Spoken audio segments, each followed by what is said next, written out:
Tried this once last year. Still mediocre. I was in the grocery store looking for something to drink, and that caught my eyes. Like, oh, I haven't had that for a while. Oh, by the way, who am I? Glad you asked. Hi, welcome to a brand new episode of Dylan Knows. It's episode 664, rated M for mature. I don't know. I just thought it was a funny name. I do curse a lot, and I do have some adult situations talking about, not so much as I will tomorrow. Let me set the picture for you. So, about a month or so ago, I was looking through some stuff, and it looked like that my 666th episode, which, is the number of the beast and sign of the devil, blah, blah, blah, was going to fall squarely on my birthday, which is in 7 days from today. So next Saturday night. I usually do my show on Saturday nights. It was going to be no different. I was going to do my show on my birthday. I don't think I've ever done my show on my birthday. I probably have, but I don't remember it. I thought, yeah, this is great. It's going to be its 666th episode. It's just kind of appropriate. And then a few weeks after that, I started looking closer. I was like, wait a second. I'm a week out. I'm a week off. It would actually be episode 665, with 666 hitting at the end of June. And I was like, I cannot have that happen. So what I do? I made a plan. And I'm really excited about this plan, actually. I'm very happy about it. And I got a few of my friends excited about it, too, so they'll be watching, too.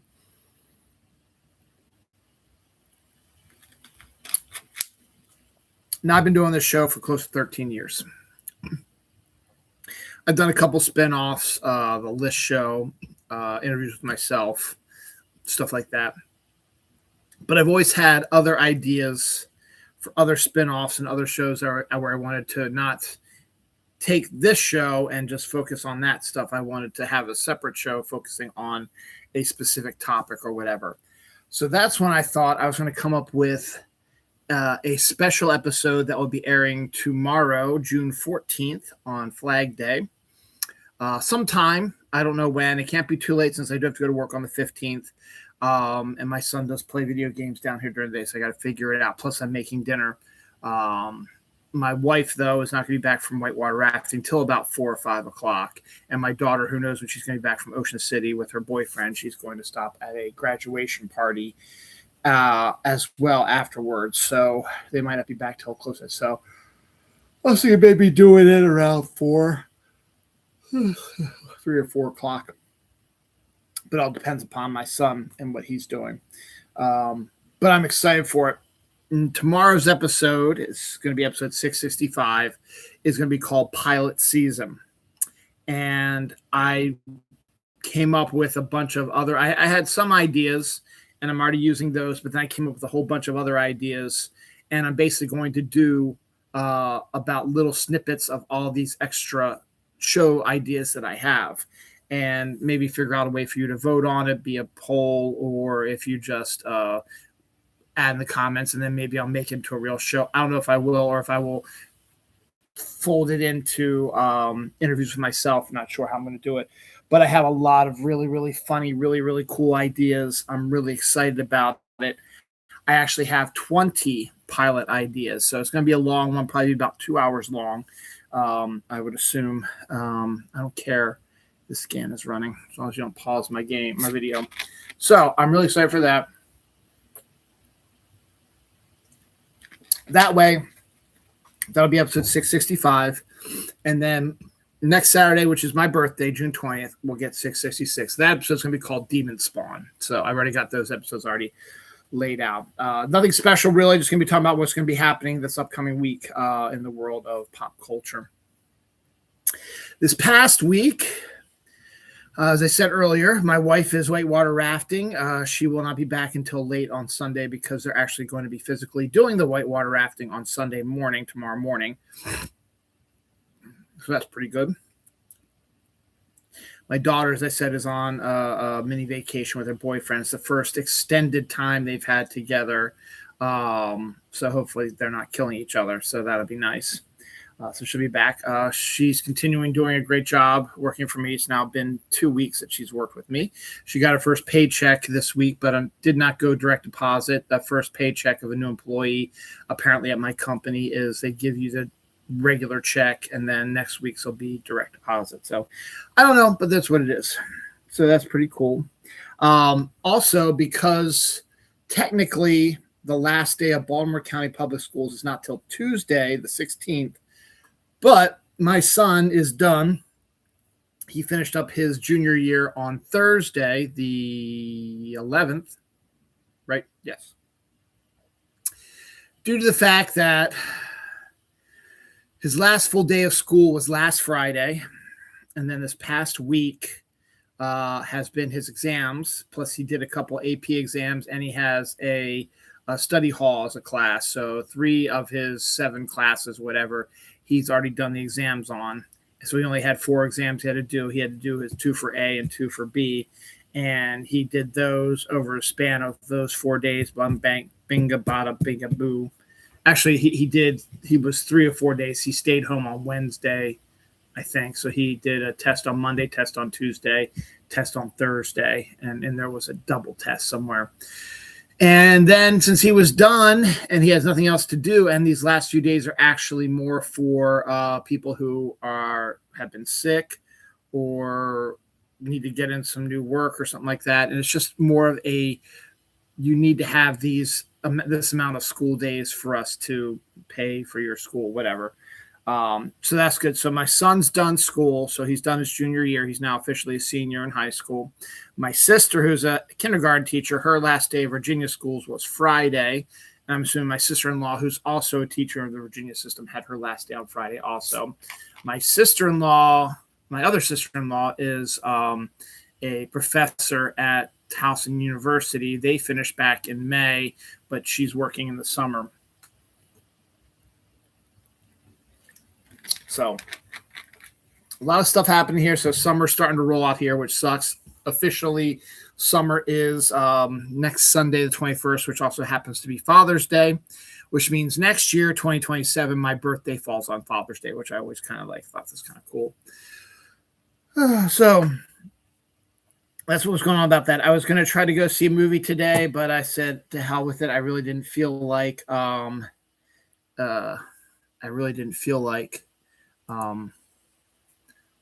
leaving the house today, and just sort of played some Fortnite and looked at stuff and fell asleep. And I did go do some grocery shopping. And then I came up with a plan. My birthday is on Saturday, June 20th.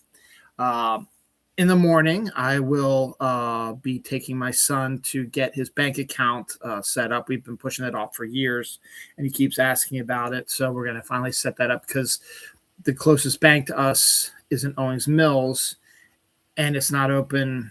It's open on Saturday, but it's only open till like 2 p.m. If I think it might be, and opens at like 11 or something like that. So it's only open for a small window. So I said, in the morning, I'll take you to get your bank account set up, and then we'll go to Dunkin' or Chick-fil-A for breakfast or snack or something like that. Next Saturday is also Frigibax Community Day for Pokemon Go, and my wife is free, so I will be then spending time with my wife from 2 to 5 p.m. on my birthday doing Frigibax, which is a kind of a rarish kind of Pokemon who hasn't had a community day yet, which is kind of cool. And then in the evening, and then I decided I think I'm going to have one of my favorites, Chicken Daivan, which I haven't had in years. It's one of my favorite dishes, and I haven't had it in years. I couldn't tell you the last time I had it. In fact, my daughter and I were talking about it on the way home from work the other day. I couldn't remember the name of it. I had to look it up when I found the recipe. So I want to do that for my birthday for dinner. So I'm not going to do it. My wife is going to make it for me. She said she would. And then that night, I will watch a movie with my daughter because she likes movies. We can go see Obsession. She's been wanting to see that. Her boyfriend doesn't want to see that. Or we'll just watch a movie in streaming, and hopefully, fingers crossed, on Blu-ray. I think I told you last week my Blu-ray was having issues. I got an HDMI cable, but I was afraid to work on it this week, and I had a lot of good stuff happen today, so I was afraid that it would cancel it out. So I will wait till tomorrow maybe to see if I can get it, but I really need to get it checked to see, because I don't know what else I'm going to do. I bought a brand new 4K Blu-ray and it's not working, which is brand new. So I can't understand why it's not working. So we'll see what happens like that. So that's my plan for that. And also I have no doubt that my wife is going to make the special breakfast casserole she makes for us at Christmas. She always makes it for me also for my birthday / Father's Day. So she'll probably do that on Sunday, or she'll make it along with the chicken daivan and then just put it in the oven and let it cook.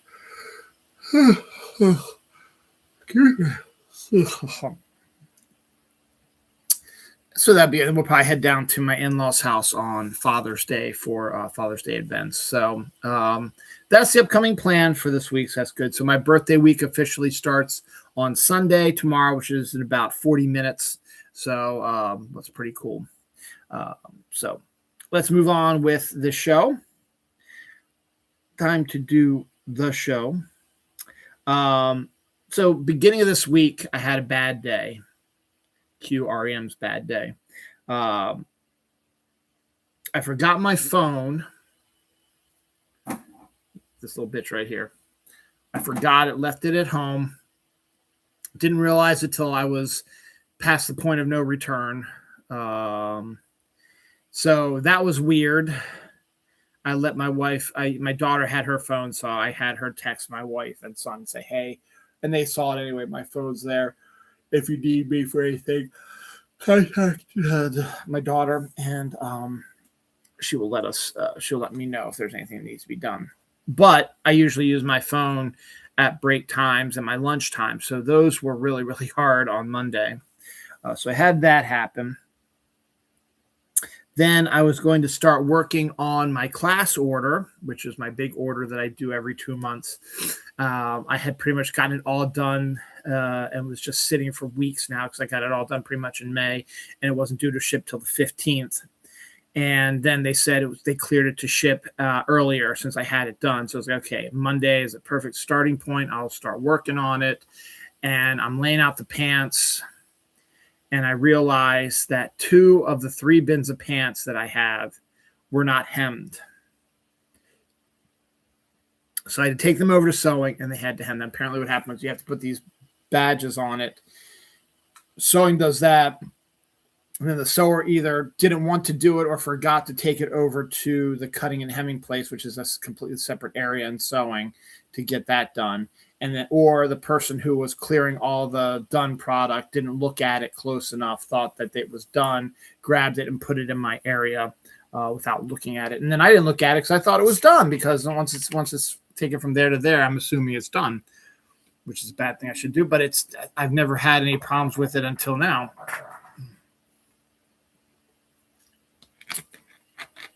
So I was like, okay, I'll go and start work on another order that I have there. It's a bag, and it was an order that had some what we call back orders that had just come in.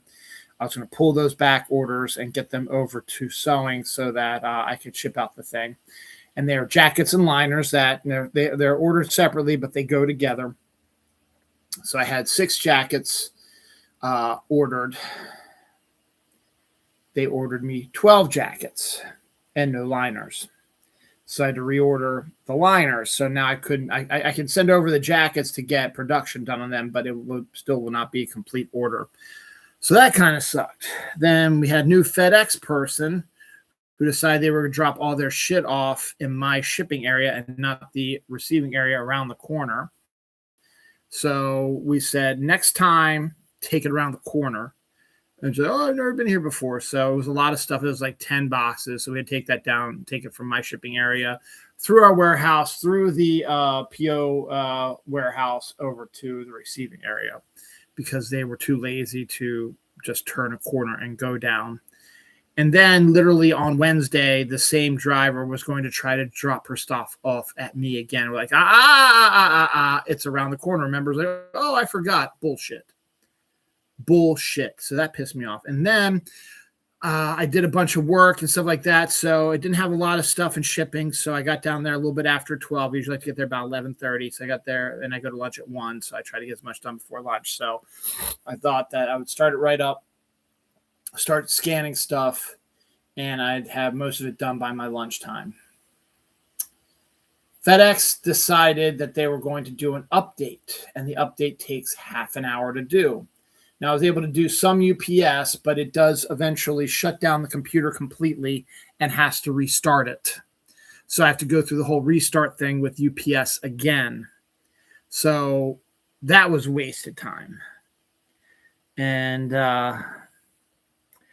so eventually it ended up, it got better, but it still was a rough way to start the week off. So I'm drinking the Sprite with iced tea, which is okay, but not spectacular. To me, it's a weird mix, but okay. Only at a Las Vegas food expo, they're releasing Sakura Sprite. Don't know what Sakura Sprite is. It's a pink flavor, a pink colored Sprite, and I don't know if it's strawberry or if it's something else. I'm not exactly sure. I don't know if it's strawberry or something else. But Sakura Sprite was released at, well, not released, but it was shown at a Vegas food expo. So could we see it eventually? Possibly. The live-action Scooby-Doo Origins show on Netflix released its first teaser trailer. And a part of the teaser trailer, they showed that they're actually going to be using not a CGI dog. They'll be using a real dog. And because it's called Scooby-Doo Origins, it's talking about the beginning of the Scooby Gang. Scooby-Doo is a puppy, a real live puppy who is going to be doing the show with the actors. So that's pretty cool. So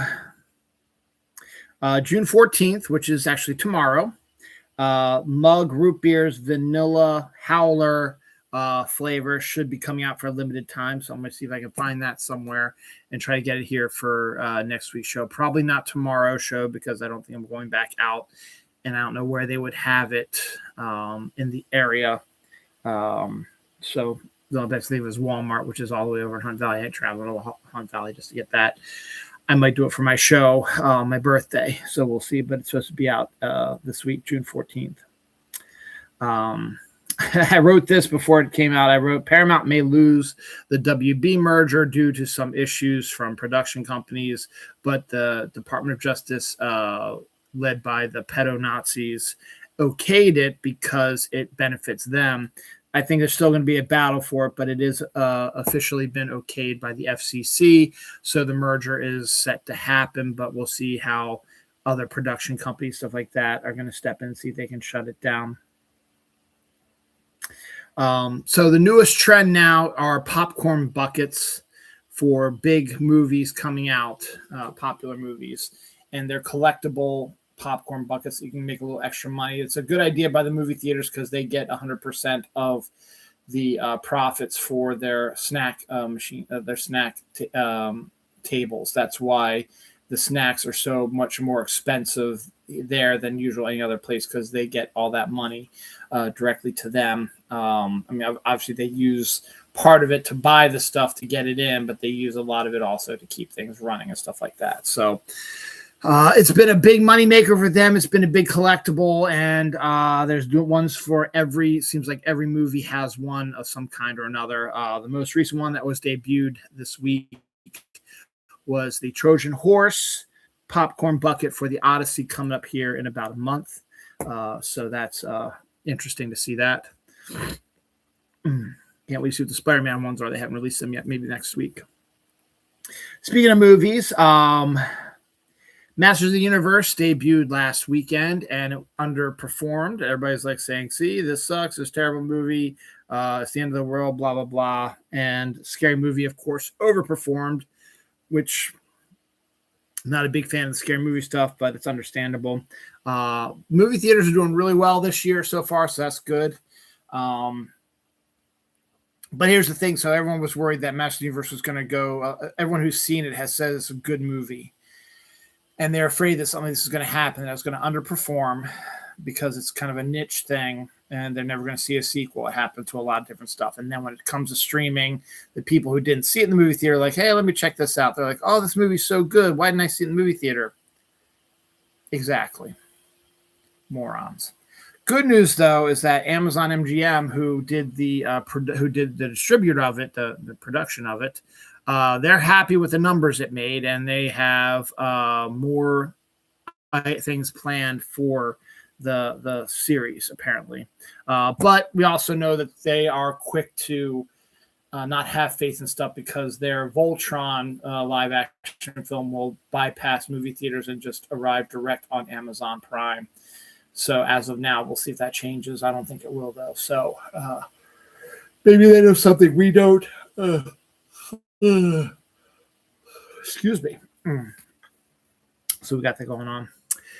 There's been a movie that based on a book that I saw last year, which I haven't read yet. I gave it to my son because I thought he'd like it, but I don't think he's even opened it. So I might steal it from him after I finish Project Hail Mary. That is being turned to a movie starring Austin Abrams and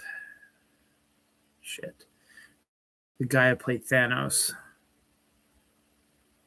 I hate when my mind does this to me.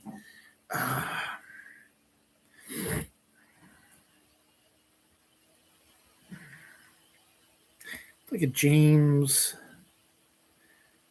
Brolin. Okay, Josh Brolin.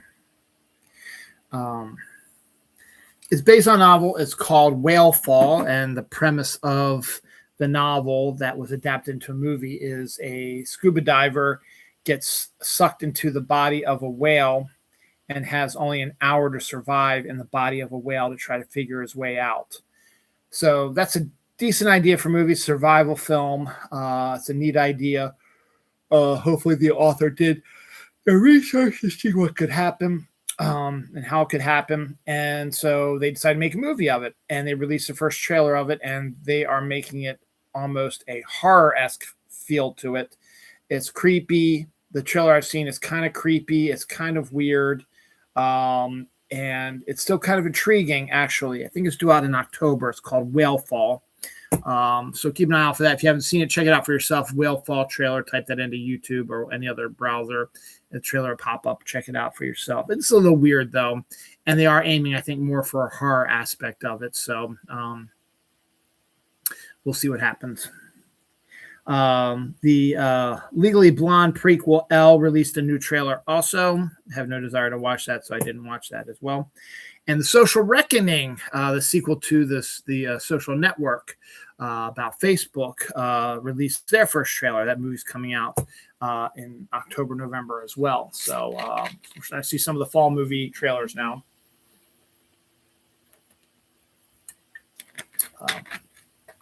So we'll see how that pulls out there. 24 Jump Street is in the works now with the same actors returning and more like that. The guys that created it were the ones that did Project Hail Mary. And the Across the Spider-Verse movie. So that's why they're getting this chance to do it. So we'll see how that rolls. That probably won't be out till 2020, late 2027, early 2028. And this one jumped out at me as a surprise. I thought I'd heard about it, but I didn't really take it seriously till they showed the first poster from it, apparently, or the first photo, behind the scenes photo of it. It apparently is filming right now. It is the Romy and Michelle sequel. I don't know if you ever heard of Romy and Michelle. It's called Romy and Michelle's High School Reunion. It was a film that came out in the late 90s. It was okay. It wasn't great. It was very haphazardly cut. And Lisa Kudrow and I forget who, Mira Sorvino are the main actors in that. Janine Garofalo was in it also. And it was okay, but it wasn't outstanding. It came out at the same time as Grosse Pointe Blank, which is the better one that has sort of similar story about someone going back to their high school reunion. But it was okay. I guess it made enough money, had enough interest that a sequel is in the works and will probably be coming out next year since they're filming it right now. So we'll see more about that as well.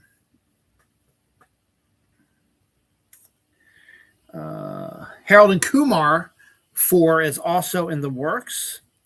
Didn't know they even had people calling for that also, but apparently they are, and we'll see what happens. Edge of Tomorrow 2, all these sequels.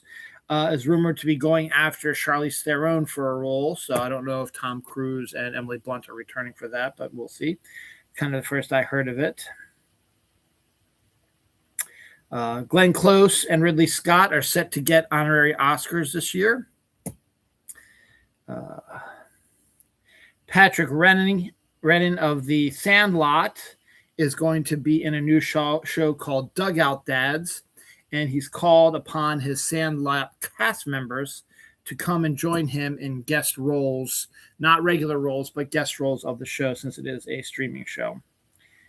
Emma Stone is set to join Matt Damon in the secret superhero movie from the Daniels, the guys who directed Everything Everywhere All at Once. That would be good. Emma Stone and Matt Damon together should be interesting.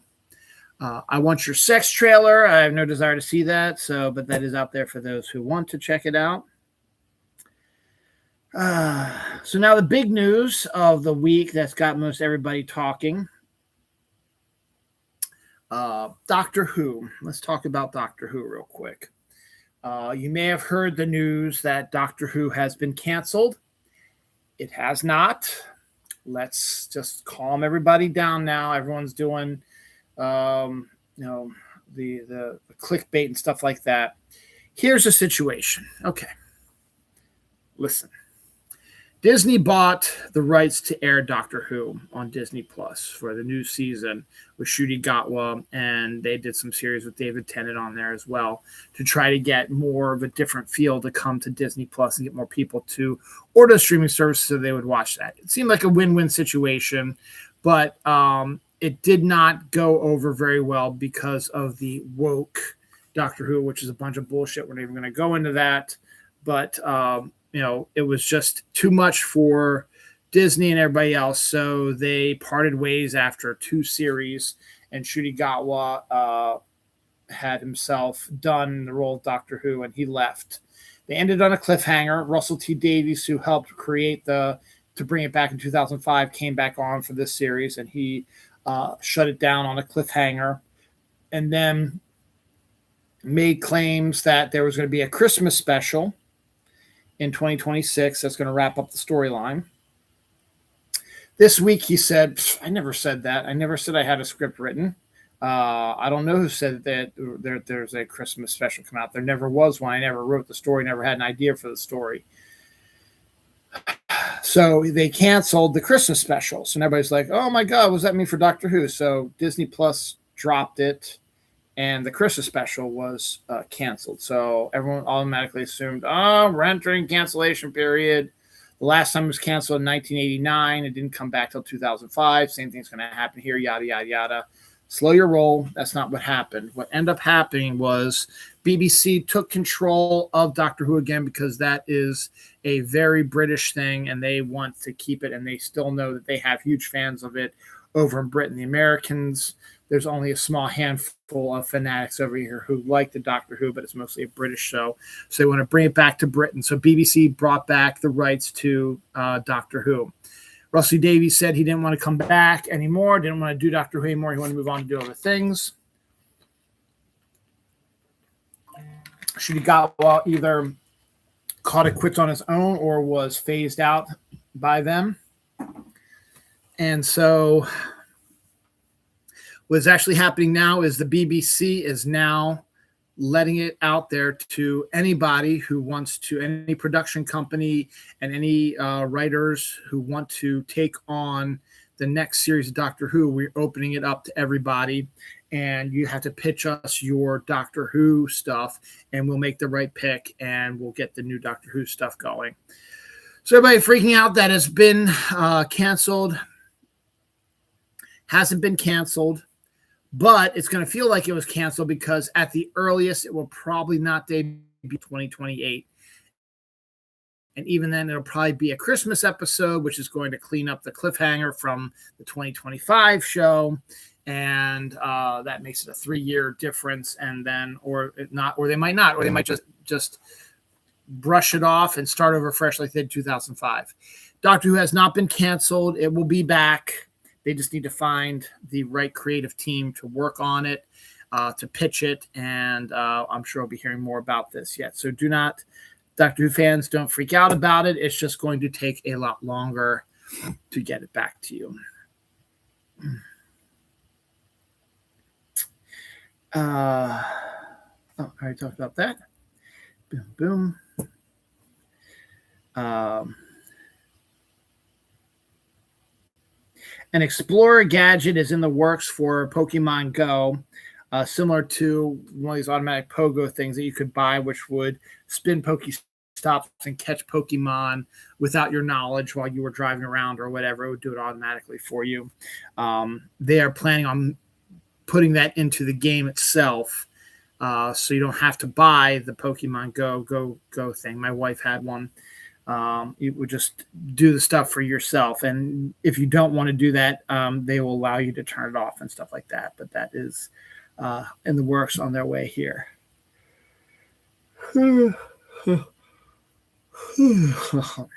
All right, what should I hit here first? I guess I'll hit this one. So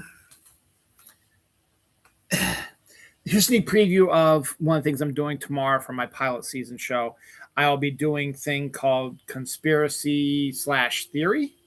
It's a play on conspiracy theory. It's either going to be a conspiracy or a theory. Could be about world events. Could be about pop culture. Could be about fictional characters, stuff like that. And one of those, which I'm not going to discuss on the show tomorrow, I'm going to do it today because I think this is the stupidest one of all of them. Because a lot of these theories, screen theories, cinema theories, are stupid, or they're people just grasping at straws, or just people, drawing a line. Like there's one that's not stupid, it's kind of creative, but at the same time, it's like, really, it's about Steve Buscemi and having him, having the character he played in like 3 or 4 big movies in the late 90s are all the same character, and they tell the timeline about why he started here and why he ends up here. And some of them are interesting, but these are just theory. They are not set in stone. They're not canon. It's something fun people just like to do. So here's a new one I heard this week, which is based around the movie Titanic. Now, you've probably heard the theory that Leonardo DiCaprio's character Jack is a time traveler who has been sent back in time to save Rose, who, as we know, if you watched Titanic, was planning on committing suicide during the boat trip because she was in a loveless marriage with an abusive man, and it was the 19 teens, and she didn't have any rights and stuff like that, and she just was suffocating and stuff like that, and she just had enough, and she was going to get rid of it. Jack was sent back in time to save her. The reason why people say he was a time traveler is because he mentions 2 things that had not been created yet at the time of the Titanic sailing. That can be explained as James Cameron just doing terrible writing. It is not that Jack is not a time traveler. But they gleaned on that. That was one theory that came out while he was a time traveler. And because of those mistakes in the script, that's why that they made it say that he was a time traveler, because he mentioned stuff that hadn't been created yet. And then he died. And there's Pepper's appearance. Oh, buddy. Great. There we go. So my computer is doing this goofy little thing. So they kept with the Jack is a time traveler from Titanic. But because it's James Cameron, they decided, hey, what other movie series of James Cameron's deals with time travel? You guessed it, The Terminator. So what they're saying is that Jack is actually a time traveler from the apocalyptic Terminator future, who's been sent back in time to save Rose, who is Sarah Connor's grandmother.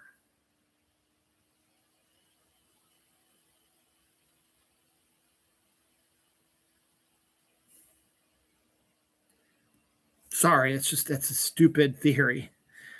But I guess I understand why they brought up, and it's a fun little thing to try to figure out things and say things. And hey, you sound creative, but that's a stupid theory because they sent Michael Bihn's character back in time to save Sarah Connor because she was going to be the mother of the one who's turning the tide against the robots, and they sent robots back in time to kill her. There were no robots sent to the Titanic, and if he was being sent back in time to stop her from committing suicide, it obviously worked because she didn't commit suicide and Sarah Connor was born. Was there a time when Sarah Connor wasn't born that they remember and they said we need to save Sarah Connor? I don't get it. Hear more about those theories, conspiracies on tomorrow's pilot episode show or pilot season show. Apple cinnamon English muffins are back, which is interesting to think about. UK casting directors have been told to stop taking bust measurements of actresses, which is just kind of creepy and disgusting in the first place. The fact that they have to be told don't do that anymore is kind of sus and disgusting. Speaking of disgusting, the pedophile in charge decided he thought it'd be a cool thing for him to go to Game 3 of the NBA Finals, which was in New York City, which is where he's from, and it's his people, blah, blah, blah.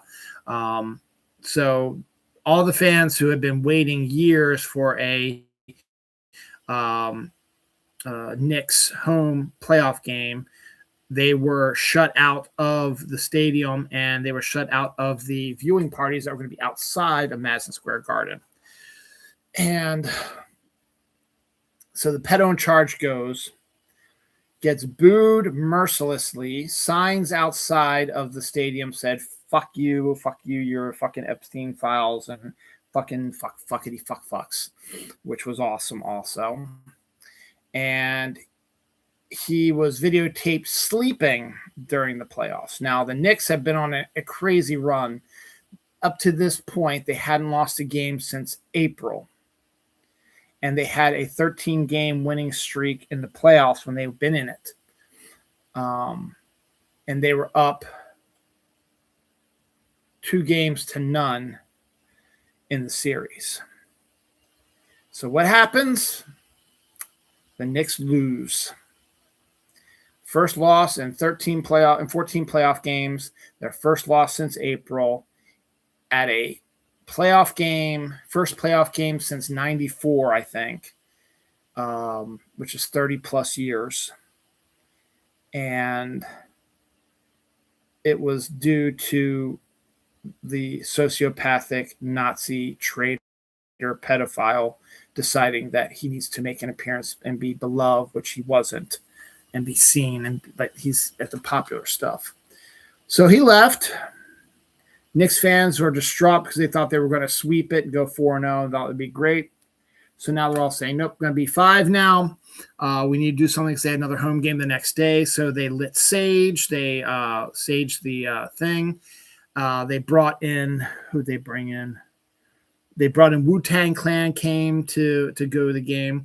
And Taylor Swift, who is actually a Knicks fan, despite all the haters, she's been photographed multiple times over multiple years being in Knicks jerseys and being courtside at Knicks games, particularly hanging out with Mariska Hargitay, whose character in Law and Order, Taylor named her cat after.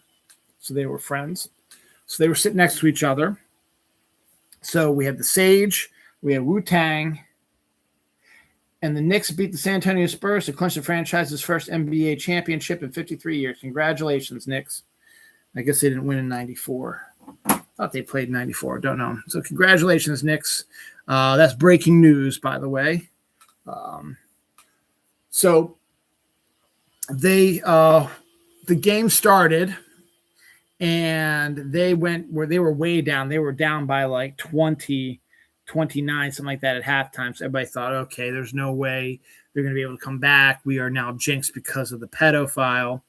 But a miraculous thing happened. The Knicks turned it around and had the biggest comeback win in playoff history, and won by 1 point. And it was due to Wu-Tang Taylor and Sage all sort of being done. And now they just won the championship. So congratulations to you, New York Knicks. I don't give a shit because I'm not an NBA fan. So congrats.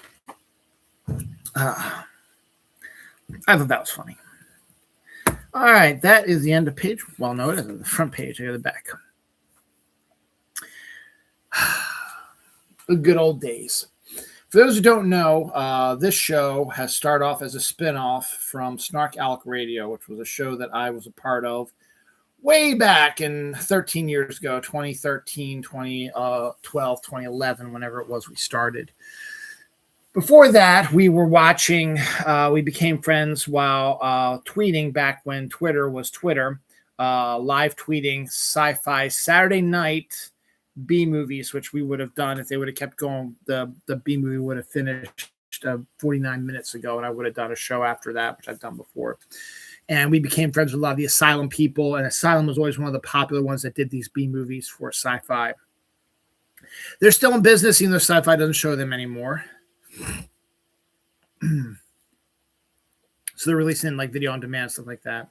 So they have a new one, and one of the things they always do is they used to do their version of a popular type of movie that came out, like with Pacific Rim, the one about the giant robots that took on kaijus. They did Atlantic Rim, which makes no sense because there's no rim in the Atlantic, but go with it.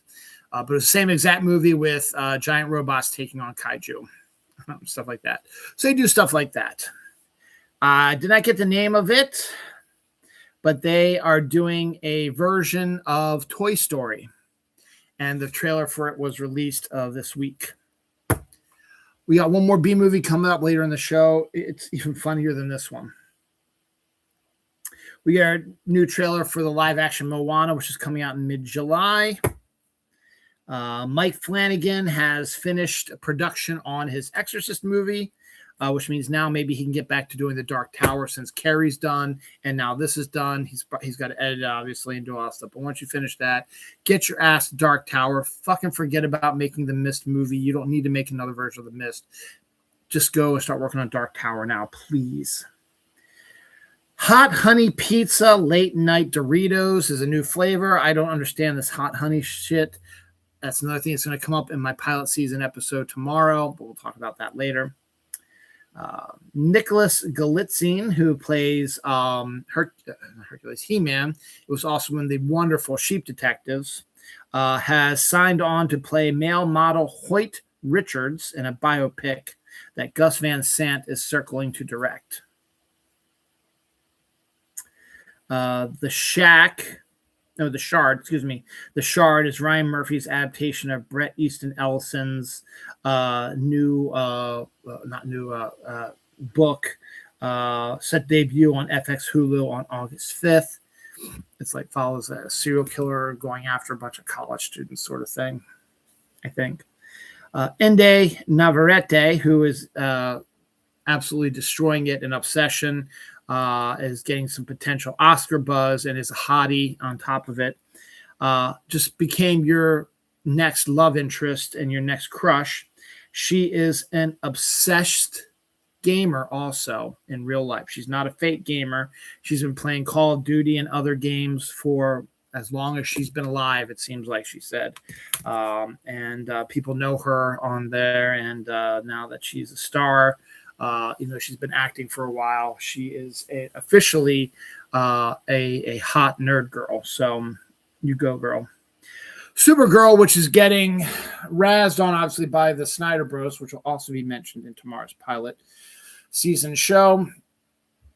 A bunch of whiny little bitch boys and stuff like that. Supergirl is, and also underwent an issue with Dave Krumholtz. We're not going to talk about that either on Threads. I'm going to go see it with my daughter on Sunday, the 28th, I guess, of June, when it comes out on the 26th. We're going to go see it on the 28th.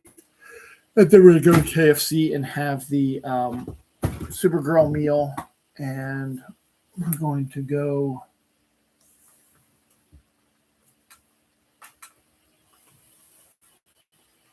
to Cold Stone Creamery also, which has a Supergirl ice cream thing. So we're going to all do that. But Supergirl is a lean 1 hour and 48 minutes, which is outstanding. These movies don't need to be 2 hours and 20 minutes. He-Man was 2 hours and 20 minutes. Disclosure Day is 2 hours and 25 minutes. So that's a lot of movie. The really good, fast-paced ones at a clean 148 is good. So that makes it even better. The Supergirl should be a massive hit as well. Fuck the haters. Only Murders in the Building has started filming their new season, and apparently it's going to take place in England because they've cast a bunch of English actors. I think I have 2 levels of it. So I'm going to do a batch here, and I'll do a batch when I get to the next one.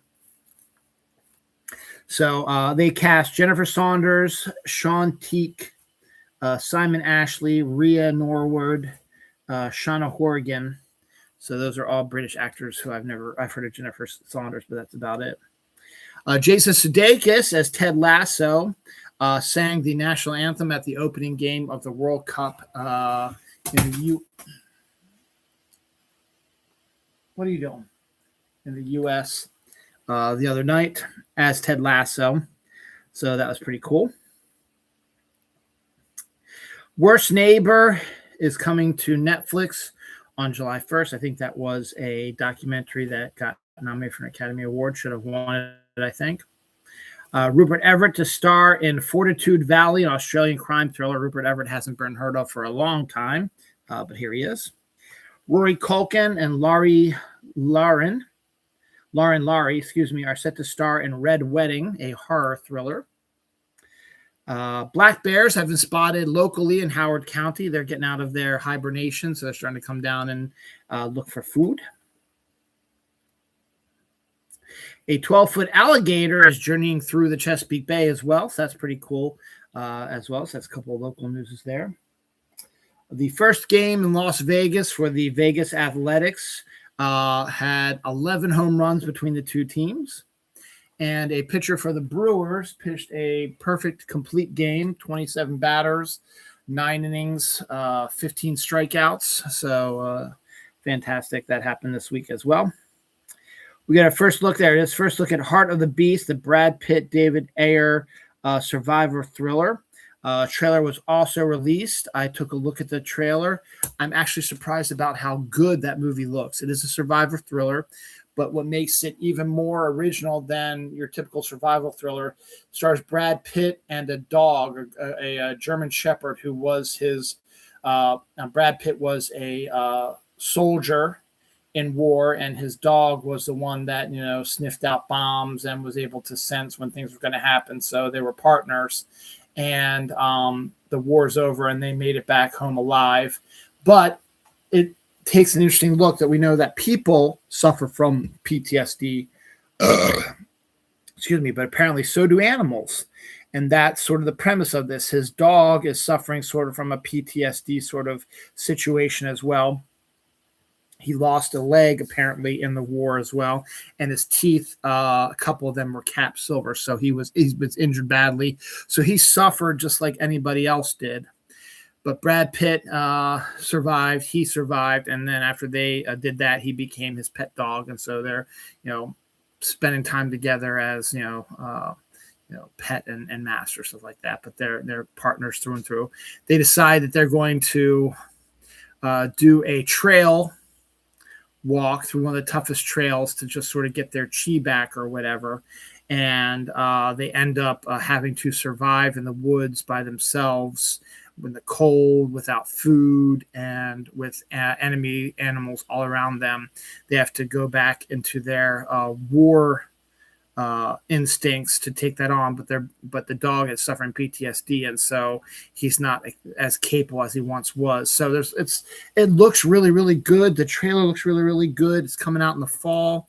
Since I'm not taking the July 4th week off, since I have to take my daughter to work, will have a lot of time off in the fall to watch movies since everybody will be back at school. I'll be able to spend some time by myself. So I might depending on when that comes out. I might go see that because it looks really good. I never saw a movie that dealt with PTSD in an animal before, and it's realistic, and it does happen. So good. Heart of the Beast. Cosmic Brownie Cream Cold Brew at Scooters. I don't know what Scooters is, but a Cosmic Brownie coffee drink is a neat idea. A Florida man fights off a shark attack. The videotape of him fighting off a shark attacking him.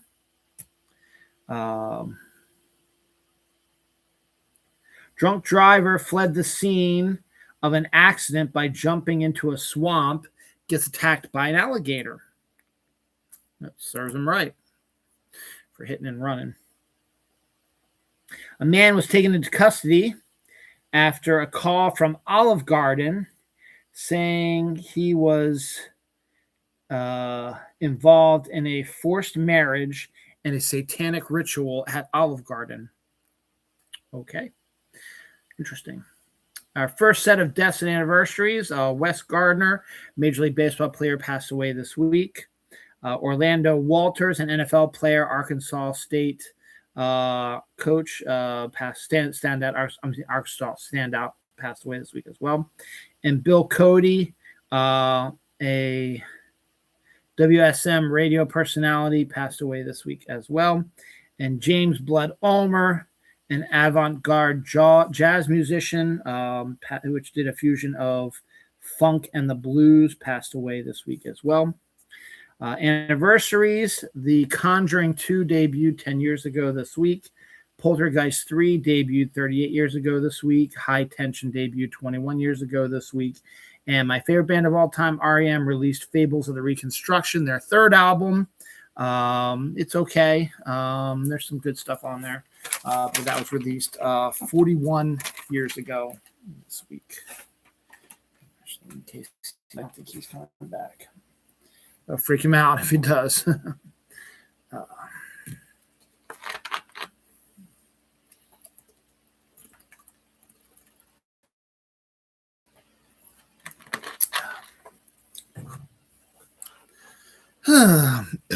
Funnily enough, tomorrow's episode of Pilot Season is also going to have me drinking an iced tea lemonade mix. So go for it, man. All right, what do we got? Fried apple pie is returning to McDonald's for America's 250th anniversary, and only for limited time, so it'll only be out for a couple weeks around the 4th of July, and then it's going to be going away again. Once Upon a Time in Harlem trailer, which is a documentary, not a fictional film, was released this week. A Good Girl's Guide to Murder was renewed for its third and final season. Zach Braff, Esther McGregor, Abigail Spencer, Holt McCallum, Lucas Tu to star in a film about America's war on drugs. We already did that with Traffic, but that's all right. We won't have to worry about that anymore. Campbell's has new soup sauces. Smothered chicken sauce, creamy lemon garlic sauce, butter chicken sauce, and Thai curry sauce. So oomph to your condensed sauces to your meals. These are perfect ones for that. Hello Kitty's everywhere. Hello Kitty is now going to be doing on limited edition Spam cans. It is not Hello Kitty meat. It's still just Spam. It's just on the outside. We'll have Hello Kitty on it. There's something else coming up later in the show that a similar thing is coming up. It's a merchandising sort of thing. We get our new look at the new Cat in the Hat trailer, the animated version of it with Bill Hader. I think that's coming out around Thanksgiving. Enola Holmes 3 trailer set debut July 1st on Netflix also came out this week. Cup of Noodles has been doing avant-garde stuff with their Cup of Noodles. Their newest ones are Texas barbecue and Kansas City barbecue flavored noodles. Could be pretty interesting. A 7.8 magnitude earthquake hit the Philippines this week as well. We had another one hit. We'll talk about that in another area in a few minutes. This is kind of cool. Hugh Jackman and Ridley Scott are set to remake Treasure Island. We haven't had a good Treasure Island remake in a while. And to have Ridley Scott and Hugh Jackman involved, that's pretty cool. Danny Pino is set to join the Magnificent Seven reboot on MGM Plus. So Amazon, MGM apparently has bought the rights to a lot of toy stuff. They did the He-Man movie. They did Voltron. And now they're planning a Gem and the Holograms TV show, which actually makes sense for that to be a live-action TV show. So that's a pretty decent idea. So we'll probably be seeing that in the near future. This is great. Gato, Pixar's next film coming out in March, is going to be done in a different style of animation. We get our first trailer of it. It has Mark Ruffalo as the main character, and it's got a very mafia, cat mafia, Italian sort of vibe to it. So it looks pretty good, pretty decent, but it won't be out till March of next year. Matt Damon is ready to return as Jason Bourne. He mentioned it in a interview that he is itching to reprise the role again. So we'll see if that actually happens. Dill Pickle. I'm a Dill Pickle. That was my nickname, but I don't like dill pickles, and I'm so sick of the dill pickle flavor. Dill pickle flavored chicken fillets now. So it's a chicken fillet that tastes like dill pickles. What's the point? What's the freaking point? Chick-fil-A and other places already put pickles on their chicken sandwiches. That's why I don't like eating their chicken sandwiches. We don't need this. Disclosure Day gets $6 million on Thursday opening. Not great, but not terrible. Peter Skarsgård is set to join the cast of The Last of Us, the HBO adaptation of the video game. Anniversaries: The Cat from Outer Space, one of my son's favorite movies when he was younger, and it's also a brilliantly cute Disney film, debuted 48 years ago this week. Coincidentally enough, it had two actors from MASH. One replaced the other. So we had Harry Morgan, who replaced McLean Stevenson. So McLean Stevenson and Harry Morgan are both in this movie. And it's very interesting that sort of thing happened. It's a cute little movie. I haven't watched it in a while. I need to watch it again. Gone in 60 Seconds, the remake with Nicolas Cage and Angelina Jolie, debuted 26 years ago this week. Here's the big one of the big ones, and a couple of big ones here. Raiders of the Lost Ark debuted 45 years ago this week. I've told this story a million times, but I'll tell it again real quick. That was back in 81, and we had something in my family where when it was your birthday, you got to choose a movie to go to and where you want to go out to eat. Now, I couldn't tell you where we went out to eat, but the movies that I had the choice of were Raiders of the Lost Ark and Cannonball Run, or Cannonball Run 2. It's one of those two, but it was one of the Cannonball Run movies. My sister, who was dying to see Raiders of the Lost Ark, kept telling me, we need to go see Raiders. We need to go see Raiders. I had no desire to see Raiders, so we saw Cannonball Run or Cannonball Run 2, whatever it was. So I watched that instead of Raiders of the Lost Ark in the movie theater. So I've never lived that down. But Raiders of the Lost Ark debuted 45 years ago this week.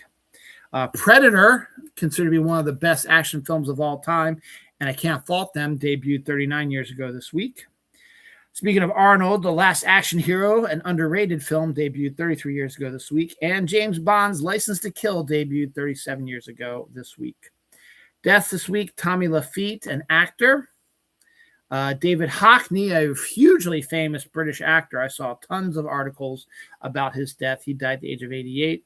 Margaret Carey, a live-action model for Tinkerbell when they used live-action models and they were doing the animation. And also a very good voiceover actress in her own right. She passed away this week as well. Lance Rensel, an NFL player, also died this week as well. Moving on. Richard Linklater and Glenn Powell made a great film a couple of years ago called Hitman. The two of them are now producing a Hitman TV series that I don't think Powell's going to star in. But he's going to be involved with it. And that's really a neat idea because it's about, a guy who pretends to be a hitman to arrest people who are trying to attempt to murder loved ones or family members. And it sounds like a good premise. You get a bunch of people on your team and it becomes a work sort of thing. So go for it. Now, this came out of nowhere. We know it's America's 250th anniversary, and it doesn't feel like it because the pedo in charge is absolutely destroying our country because he's a fucking lunatic. I mean, his fucking childish birthday party UFC fight is later today. It's now officially the 14th. Happy Flag Day, ladies and gentlemen. Do I have my flag around here? I do not. Oh, well. So it doesn't feel like it, but people are still trying to get into the mood of it. And one of those guys is Larry David, co-creator of Seinfeld. He and his buddy Jerry Seinfeld have created Life, Larry, and the Pursuit of Unhappiness, a sketch comedy show about U.S. history, celebrating the 250 years of American history with little sketches, similar to History of the World that Mel Brooks did, but instead of focusing on the world, it focuses just on U.S. history. Isla Fisher and Jane Krakowski are also set to guest star. Trailer released this week and is set to come out on June 26th. So neat idea, but okay, whatever. Mike and Ike, not the biggest fan of them, but they are coming up with dessert mixes for brownies, so I don't know if you're going to actually have to put them in there. Mike and Ike also has some new flavors tamales, including cinnamon apple, and again, this hot honey bullshit. It's coming up here soon too with a new that. Widow's Bay, the hot new sort of Twin Peaks-esque show on Apple TV, has been renewed for a second season. It's critically acclaimed, doing really well. Papa John's garlic sauce has finally appeared in the wild. We talked about it weeks ago that they were going to release it into just the garlic sauce into stores. It has been spotted at Walmart now, so you can actually physically now get that. Jennifer Lawrence is set to star in and produce 1 Month More, a rom-com, also for Apple TV. Here's I talked about how Hello Kitty is doing a spam container. Spider-Man is going to be on bags of Takis, the hot potato chip sort of crisp thing that they got going on. But you know, he's just on that for the upcoming movie. So we've got a bunch of them coming out here soon. Creep Show is getting a video game based on the Stephen King sort of collection of stories. Conleth Hill and Daniel Monks is set to join the new Peaky Blinders show. Harrison Ford was originally offered the role of Alan Grant in Jurassic Park by Steven Spielberg. He turned him down. Lauren Ambrose, another name I haven't heard in a while, and Tim Riley are set to star in The Unbelievers at the Manhattan Theater Club, so it's going to be a theater thing. Halloween Store horror movie is coming out here soon. We get our first poster for that, another one of these B movies. Paul Anthony Kelly joins The Housemaid's Secret, sequel to Housemaid. K-pop Demon Hunters and Saja Boys are getting their own cereals. Saja Boys is getting Cinnamon Toast Crunch mystery flavor, and Huntrix is getting a peach mango Lucky Charms flavored cereal. Game of Keys, upcoming Prime Video's German series, has been announced, and supposedly it looks like it's going to be a hugely sexual film because they had to get a number of what do you call those people come on screen who come on set to make sure that the sex scenes are realistic, while at the same time protecting the actors and actresses from actual intimacy, something or others, counselors or something like that.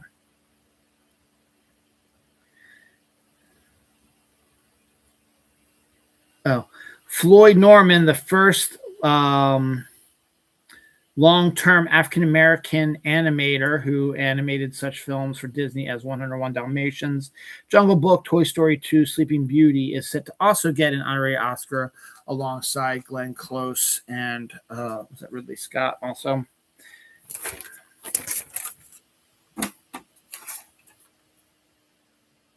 Yeah.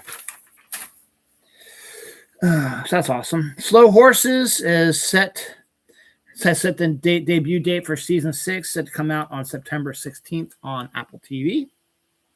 New trailer for Lioness, also Apple TV, for season 3, debuted. Zoe Saldana, Nicole Kidman, and are joined by Morgan Freeman. It's set debut August 2nd. I'm sorry, it's on Paramount, not on Apple TV. Jason Momoa wants to do an R-rated Lobo movie. Makes sense. He's been dying to play Lobo. Now he gets a chance to, and he's not going to want to give it up that easily. Godzilla vs. Kong Supernova trailer is set to debut at the San Diego Comic-Con in about a month, so that's going to be pretty cool. It's about a month. We'll talk about that on this show. The Walking Dead spinoff, Dead City Season 3, is set to debut in July. Little House on the Prairie trailer debuted this week as well, and it's set to come out July 9th. The Love Hypothesis is set to debut on Prime on September 23rd with Lily Reinhart and Tom Bateman. Tom Bateman. Anniversaries. Ferris Bueller's Day Off also turned 40 this year.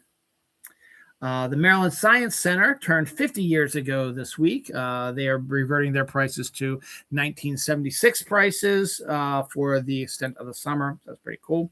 Jurassic Park debuted 33 years ago this week. And John Sanders, a Cleveland Guardian sportscaster, passed away at the age of 83 this week. Moving right along now. Jerry, here's, as I said, Only Murders in the Building apparently is going to be filming their new series in England, new season in England, because I gave you the first cast list. Here's some more cast lists coming up. Jerry Halliwell from the Spice Girls, Horner, Martin Freeman, Derek Jacobi, Jane Horrocks, Anjan Vason, Jamie Demetrios, Leslie Vidal are set to join the cast. So we got an interesting British cast rolling up here. Adrissa Sanager and Ellen Way are joining the Kung Fu comedy joining a Kung Fu comedy with no title yet. The first film, a co-production between Singapore and Canada. Edgar Ramirez is joining the cast of Task for season 2. Teaser trailer for the Scooby-Doo. I already talked about that. Jason Momoa drops out of Helldivers, which was based on a video game, but he dropped out of it probably because he's doing Minecraft now, and he's either going to be tired of doing video game adaptations or he wants to try something different. Paddington is set to make his Broadway debut in 2027. We get our first look at the Human Vapor trailer. Set to debut July 2nd. It's a Korean superhero thriller sort of thing. Again, with 250th of America, Birthday of America, The American Experiment, a 5-part documentary series on Netflix, will be debuting June 24th. Tom Hanks is going to be one of the, what do you call it? People who narrates it. Kelsey Grammer said to join the cast of Ethan Almighty about a dog rescue drama. New trailer for The Dog stars Ridley Scott's new movie coming out this fall.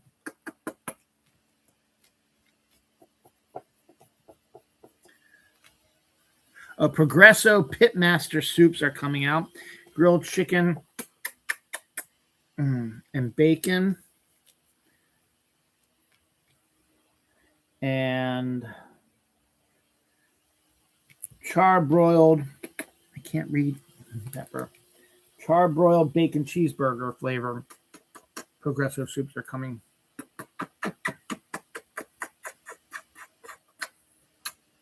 Yes, you're very cute, but you are in the middle of my show. Come here.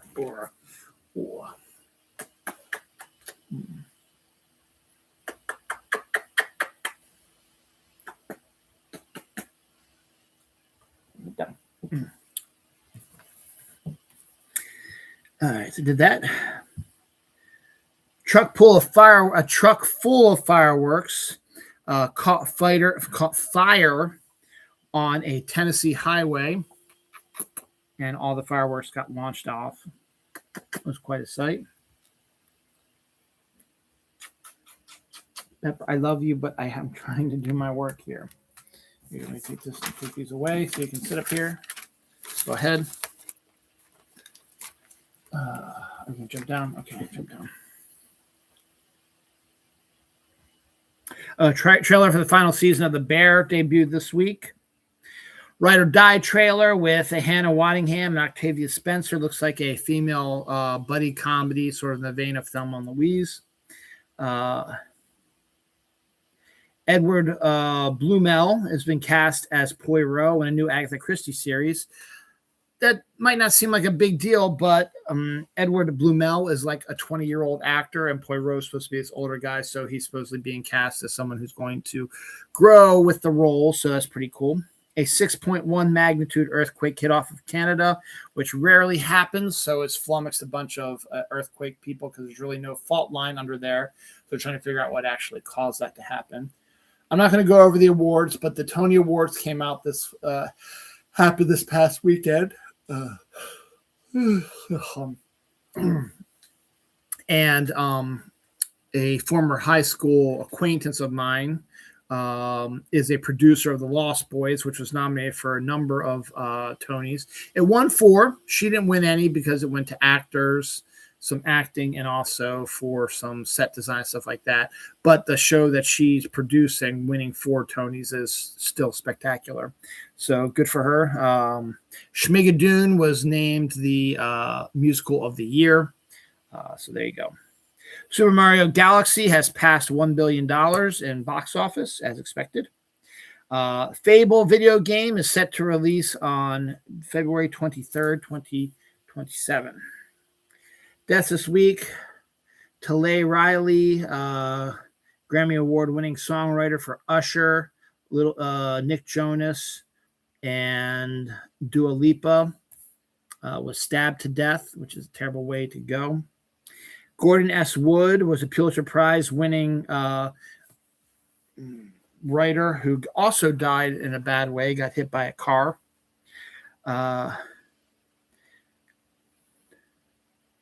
Nicholas Smith, Kentucky D lineman, died at the age of 20. Paul Bechter, a Marvel Comics colorist, passed away this week as well. And Stacey King, a basketball player and announcer, passed away this week as well. Anniversaries: The Rock debuted 30 years ago this week, which is one of Michael Bay's better films, and I'll be talking about Michael Bay on tomorrow's show, or rather I should say later today's show, pilot season. Kim Possible debuted 24 years ago this week. Another 48 Hours debuted 36 years ago this week. Ghostbusters debuted 42 years ago this week. All right. Wonder Woman TV show Paradise Lost gets a creative team. So that's pretty cool. That's working its way there. Brine, a supernatural Civil War thriller with Jennifer Holland and David Annabelle, has finished production. Haven't had a good Civil War supernatural thriller in a while. New York Public Library is teaming with a brewery to remake and rework George Washington's 250-year-old recipe for beer, which is actually kind of a very cool thing and something you really should do for like a 250th anniversary of America. That's a really cool idea. If it ever comes out, I will probably buy some, see what it's like. Ghostbusters animated series was announced a while back. Netflix is finally going to release it in 2027. We got a first look at the new logo.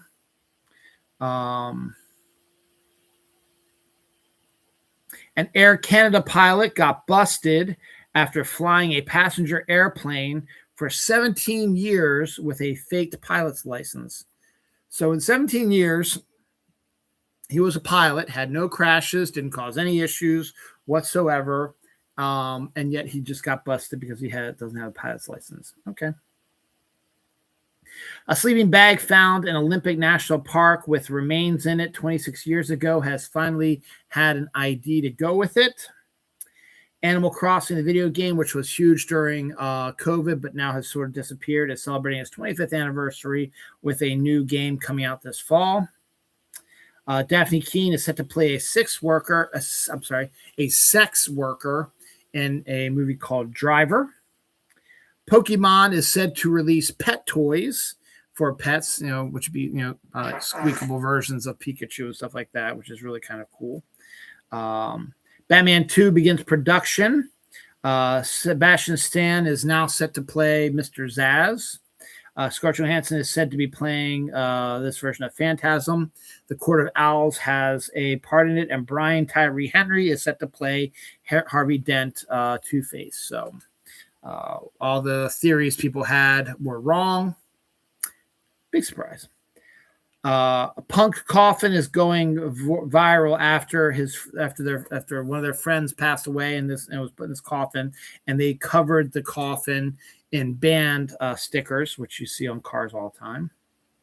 Chris Sanders, voice actor for Stitch, will be directing the Lilo and Stitch live action sequel.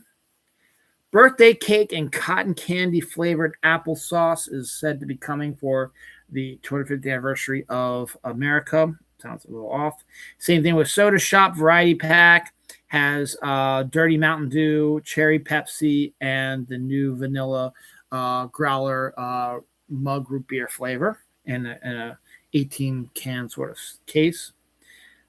Red Panda Habitat is set to open at the Maryland Zoo now. It is now officially going to open. Disclosure Day is set for a $94 million opening weekend worldwide.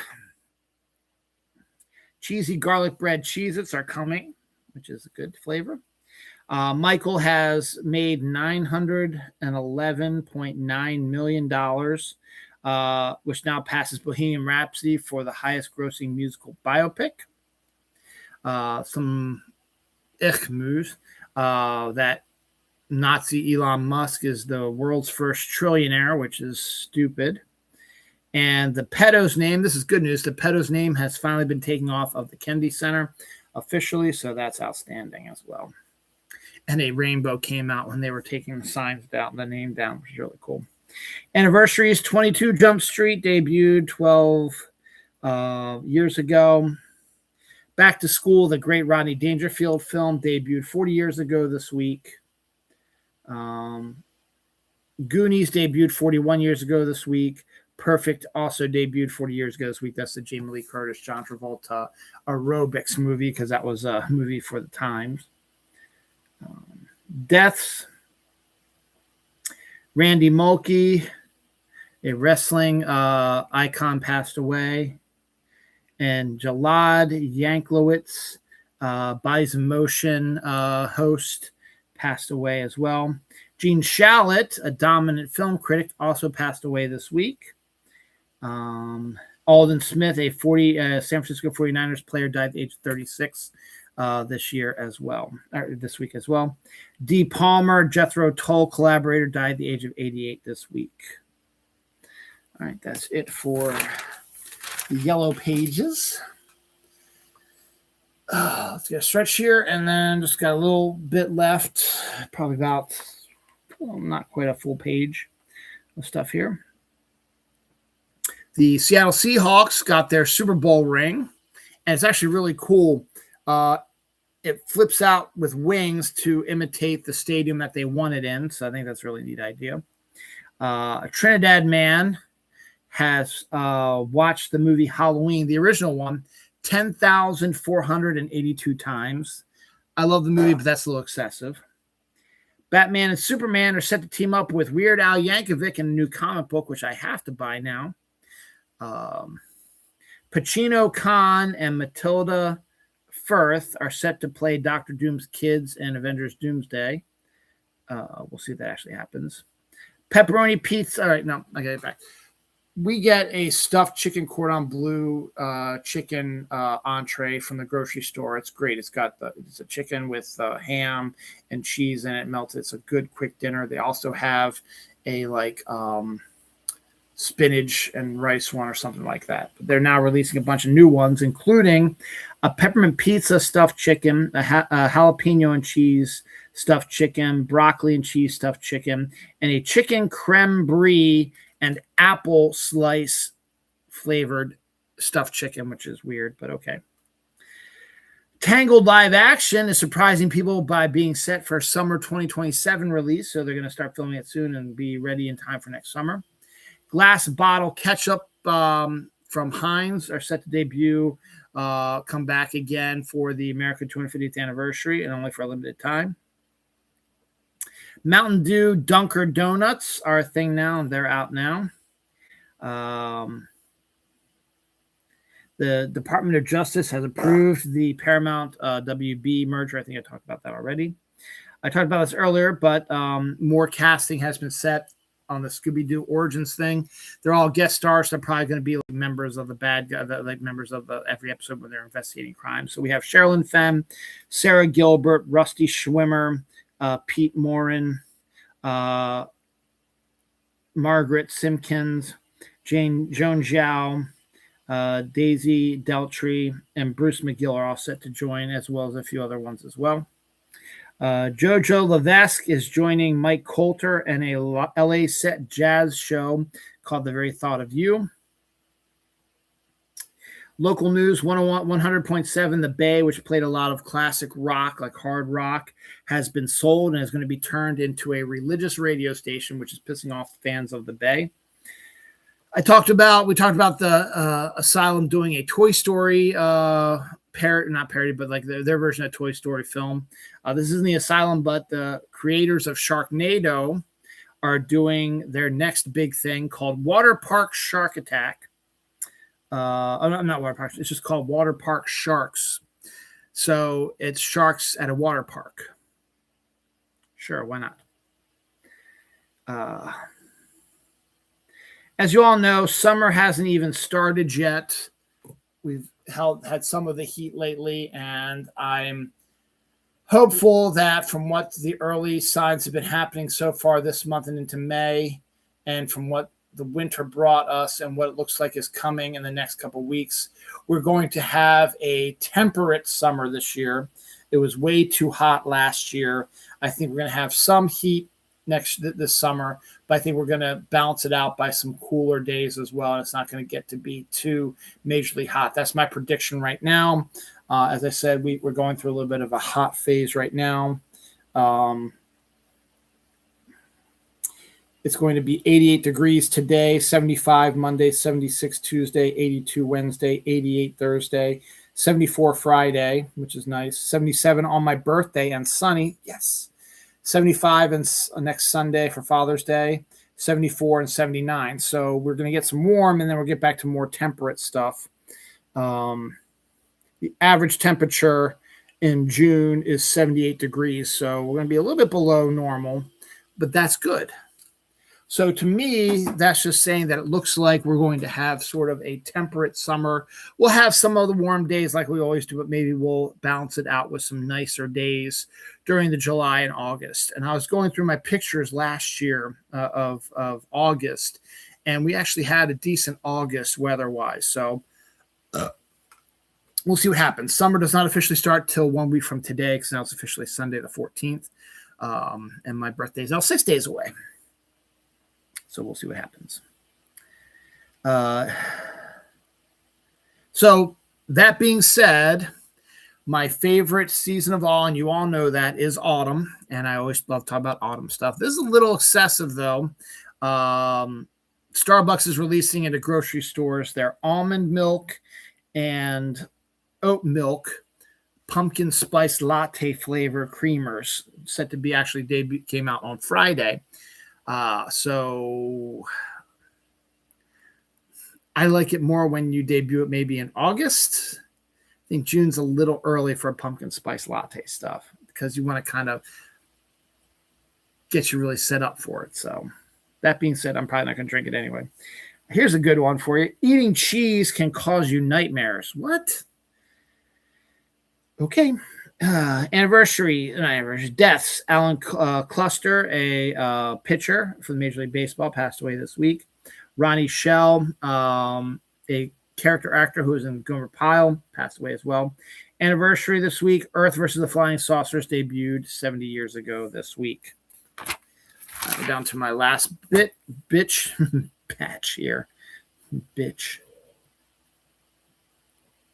Gotta write this down. Pilot season paper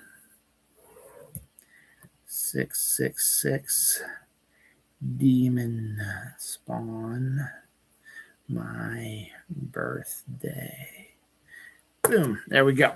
All right, The House of Guinness gets a second season from Netflix. Catherine Newton is set to join Durango, a series for Hulu.